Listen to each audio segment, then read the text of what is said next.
স্থানীয় সরকার নির্বাচন দিয়ে প্রশাসনের স্বচ্ছতা যাচাইয়ের আহ্বান। প্রশাসনের সংস্কার না হওয়া পর্যন্ত জাতীয় নির্বাচনের বিরোধিতা করেছেন জাতীয় নাগরিক পার্টির এনসিপি দক্ষিণাঞ্চলের মুখ্য সংগঠক হাসনাত আব্দুল্লাহ। তিনি বলেন, প্রশাসনের স্বচ্ছতা যাচাই করতে জাতীয় নির্বাচনের আগে ধাপে ধাপে স্থানীয় সরকার নির্বাচন আয়োজন করা যেতে পারে। বুধবার ১৯ মার্চ কুমিল্লার শাসনগাছা বাস টার্মিনালে এক গণ ইফতার অনুষ্ঠানে তিনি একথা বলেন। তিনি বলেন, বিগত ৩টি নির্বাচনে জনগণ ভোট দিতে পারেনি, বরং প্রশাসনই নির্বাচন পরিচালনা করেছে।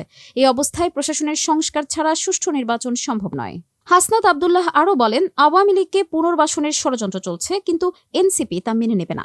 আওয়ামী লীগ ও এনসিপি একসঙ্গে থাকতে পারে না। ৫ আগস্টের ঘটনার পর যারা আওয়ামী লীগকে পুনর্বাসন করতে চাইবে তাদের প্রতিহত করা হবে।